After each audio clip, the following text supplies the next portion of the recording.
5 types of people God chooses. Which one are you? Let me ask you something. And don't answer too quickly. Have you ever wondered why God allows certain people to go through so much, while others seem to glide through life untouched? Why some are shaped in silence, pressure, and loss, while others are celebrated early, loudly, and publicly? Because here is a truth many people never hear. God does not choose people the way the world does. The world chooses the impressive. God chooses the prepared. The world looks for talent. God looks for hearts He can trust.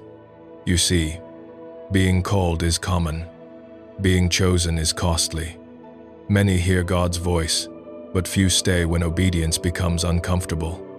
Many want purpose, but not many are willing to be reshaped for it.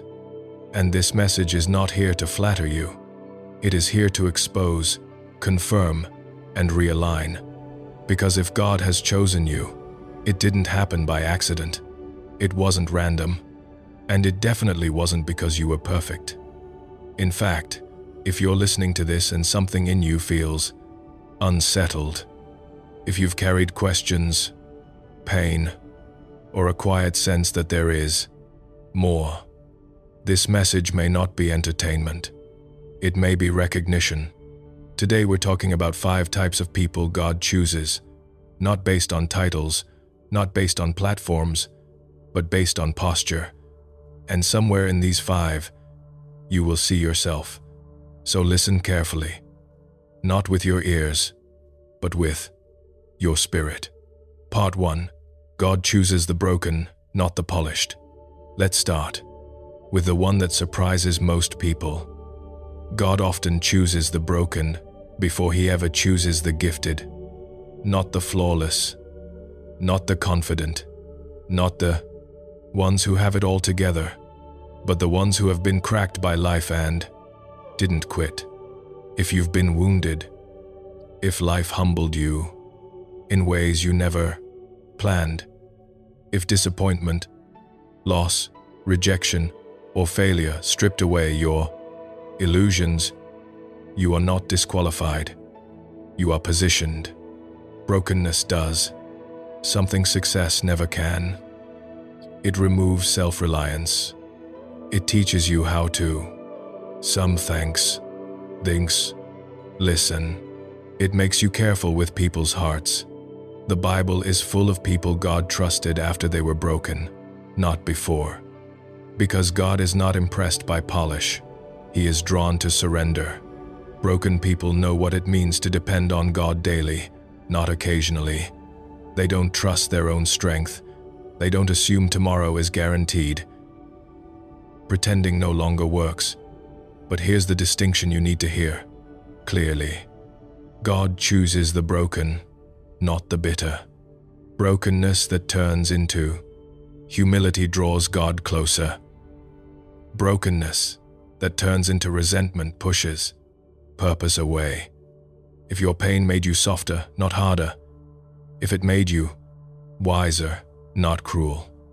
If it taught you compassion instead of comparison, that was not accidental. Some of you wonder why God didn't rescue you sooner, why the process took so long, why the healing was slow. Because fragile vessels don't carry eternal weight well. God was not trying to destroy you, was emptying you of what couldn't go where He was taking you. If you are still standing, still believing, still praying, even imperfectly, then hear this clearly. Your wounds did not disqualify you, they qualified you. Because only those who have been broken know how to hold power without abusing it and truth without pride. And if this part resonated deeply, it may be because you are exactly the kind of person God often chooses first. Part 2. God chooses the obedient, not the popular. Let me say this plainly because it needs to be said. God is not impressed by popularity. He is moved by obedience. The world rewards visibility. God rewards alignment. Some of the most chosen people in Scripture were not celebrated. They were questioned, misunderstood, even criticized by the very people they were sent to help. Obedience rarely looks impressive at first. Often, it looks lonely. If you've ever felt the tension of knowing what God asked you to do and realizing that doing it would cost you approval, comfort, or relationships, then you understand this category, because obedience always comes with a price tag. God does not test obedience in public moments first. He tests it in quiet decisions, the ones no one claps for, the ones no one notices. Do you obey when no one is watching? Do you stay faithful when disobedience would be easier and even praised? Delayed obedience is not partial obedience. It is disobedience dressed in fear. Many people miss divine direction, not because they didn't hear God, but because they didn't like what He said. Obedient people don't always understand the full picture. They simply trust the voice. And here's something most people don't realize. Every act of obedience rewires your spirit. It sharpens discernment. It strengthens trust. It builds spiritual authority quietly, consistently over time. If God has ever asked you to walk away from something that still looked good, to stay when leaving felt easier, to speak truth when silence would protect you, and you obeyed, even trembling, that matters more than you know. Heaven records obedience long before earth recognizes fruit. Popularity fades. Obedience remains. And sometimes God intentionally removes applause so obedience can stay pure. If you've ever felt overlooked because you chose integrity over attention, if you lost favor with people because you stayed aligned with God, you were not missing out. You were being trusted, because God does not entrust weight to those addicted to approval. If this stirred something inside you, if obedience has cost you more than it's given, then take heart. You may not be widely known, but you are deeply known. And that is the kind of person God chooses again and again. Part 3. God chooses the available, not the overqualified. This may challenge the way you've been taught to think about calling. God does not wait for you to feel ready. He waits for you to be available. The world says, get stronger, get smarter, get more confident, then step forward. God says, come as you are, and let me do the strengthening. Some of the most powerful assignments in Scripture were given to people who felt unqualified, underprepared, and unsure. Not because God enjoys insecurity, but because availability leaves room for His power. Overqualification often breeds self-reliance. Availability breeds dependence. If you've ever hesitated because you didn't feel good enough, if you waited because you thought you needed more clarity, more resources, more certainty, you are not alone. But God has never required full understanding, only willingness. Available. People don't say, I know how this will work. They say, if you're with me, I'll go. They don't need every detail explained. They trust the one who is sending them. And here's the truth. Many people avoid. God bypasses those who insist on control, because control leaves no room for faith. Availability means showing up even when your hands are empty, even when your voice shakes, even when the path isn't clear yet. If God has ever nudged you to step into something unfamiliar, a responsibility you didn't ask for, a role you didn't feel prepared to carry, and you said yes anyway, that yes mattered more than your skill set. God can teach you what you don't know. He can supply what you don't have. He can strengthen what feels weak. But He will not force a willing heart. If you are waiting to feel confident before you move, you may wait forever. Confidence often comes after obedience, not before it. So, let me ask you directly, are you available? Not when it's convenient, not when it's safe, but when it costs you comfort. If something in you has always whispered, I don't know why, but I feel like God keeps pulling me forward, that pull may not be pressure. It may be purpose. Because God doesn't call the qualified. He qualifies the called. And He does it through those who are willing to say, here I am. Part 4. God chooses the rejected, not the applauded. This part is for those who have felt pushed to the edges, not celebrated, not included, not chosen, at least not by people.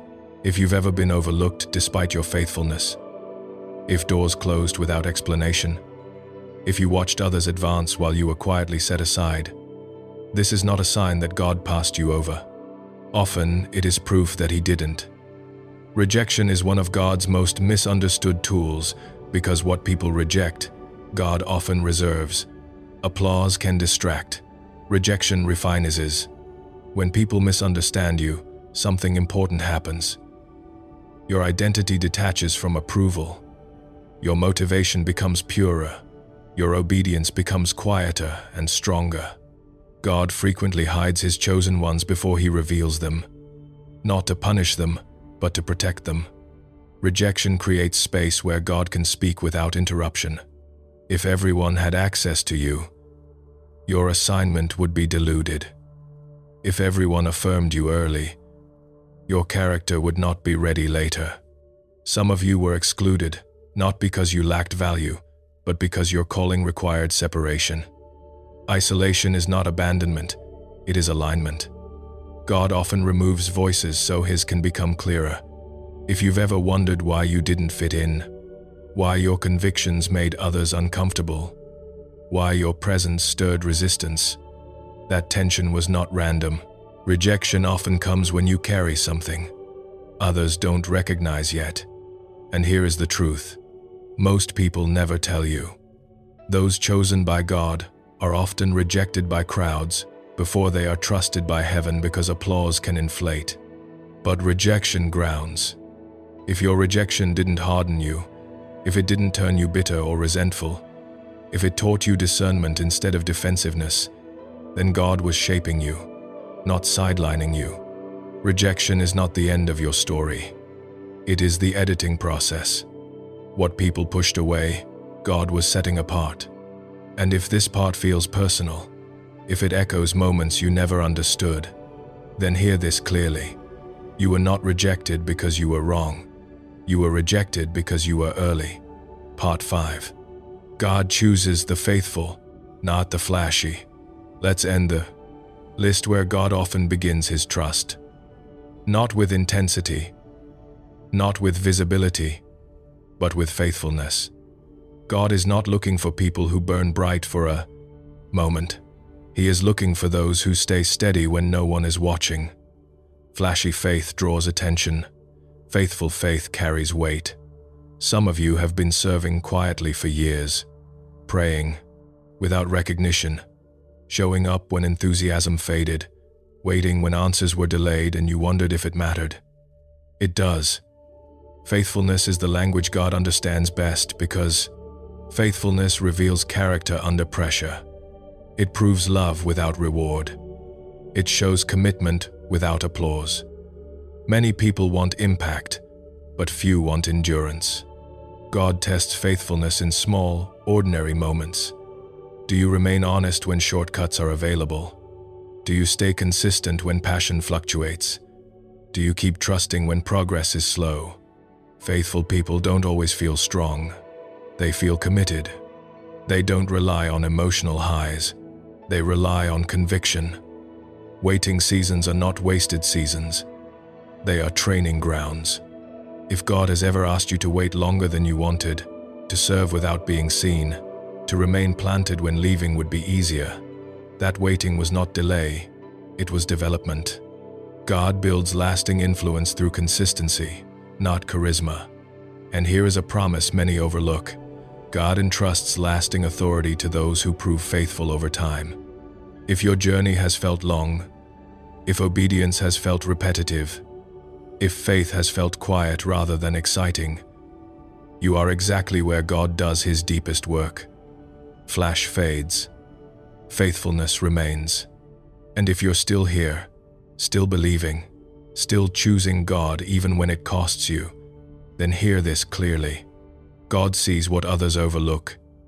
He remembers what others forget, and He rewards what others dismiss. Because faithfulness is never invisible to heaven. And that is why God trusts the faithful with what lasts. Conclusion. Which one are you? Now, let's bring this all together, because this was never just information. It was an invitation.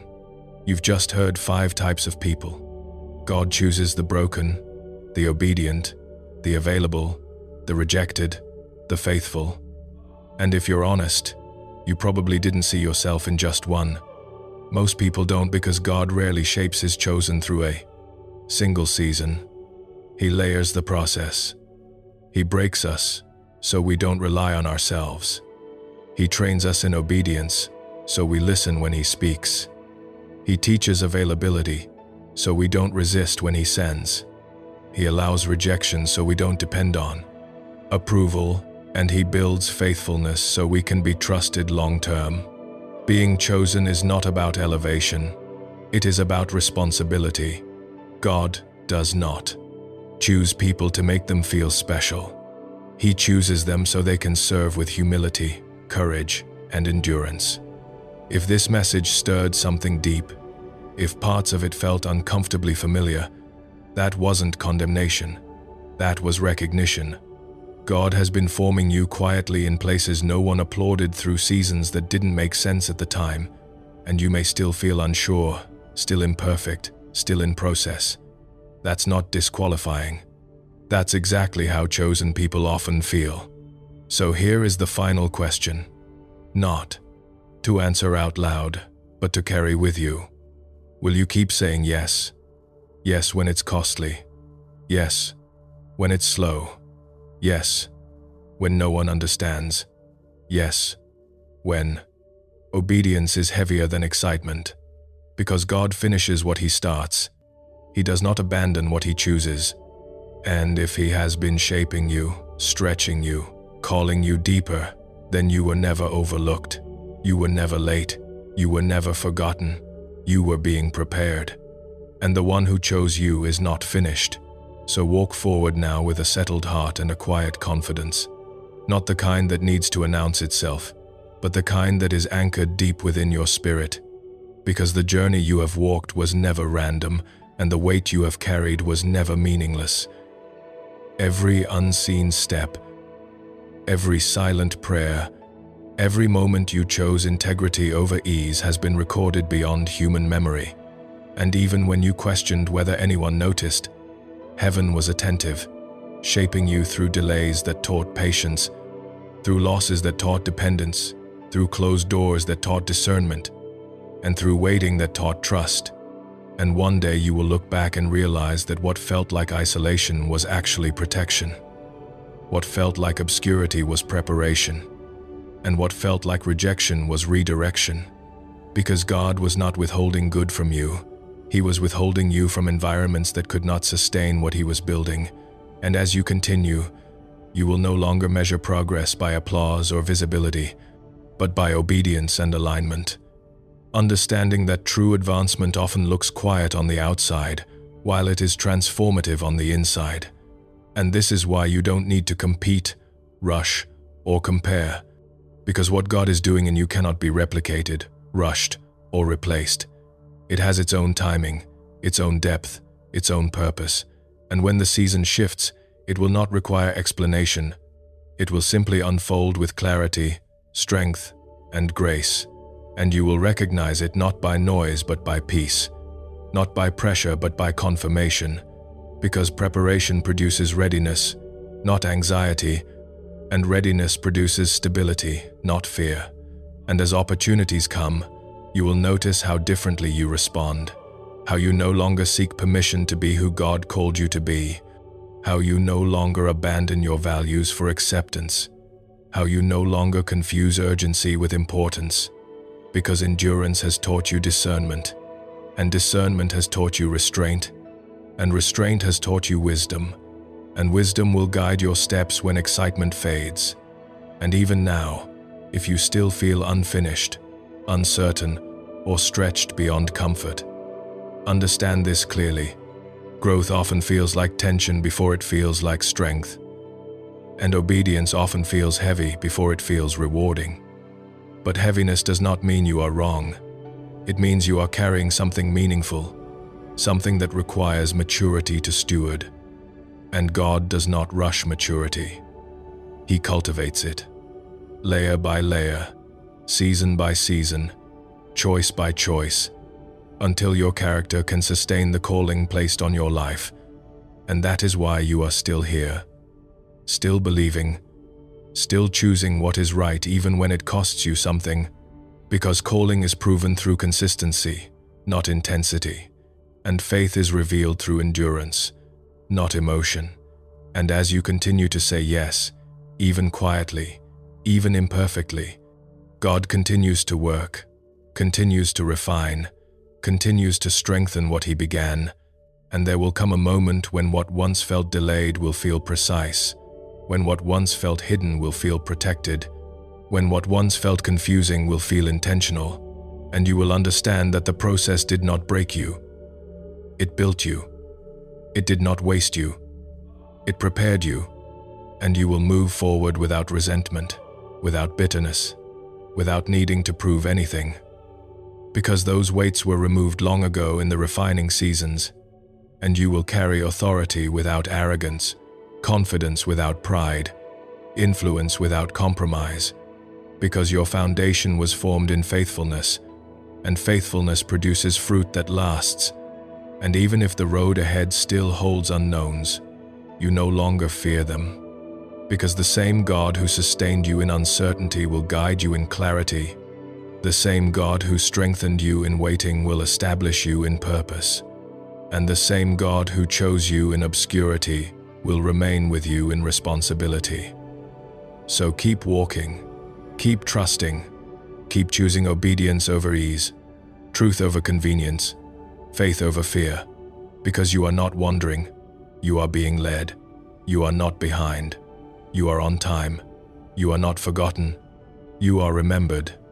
And the story God is writing with your life is still unfolding, still forming, still moving toward completion. And the one who called you remains faithful to finish what He started.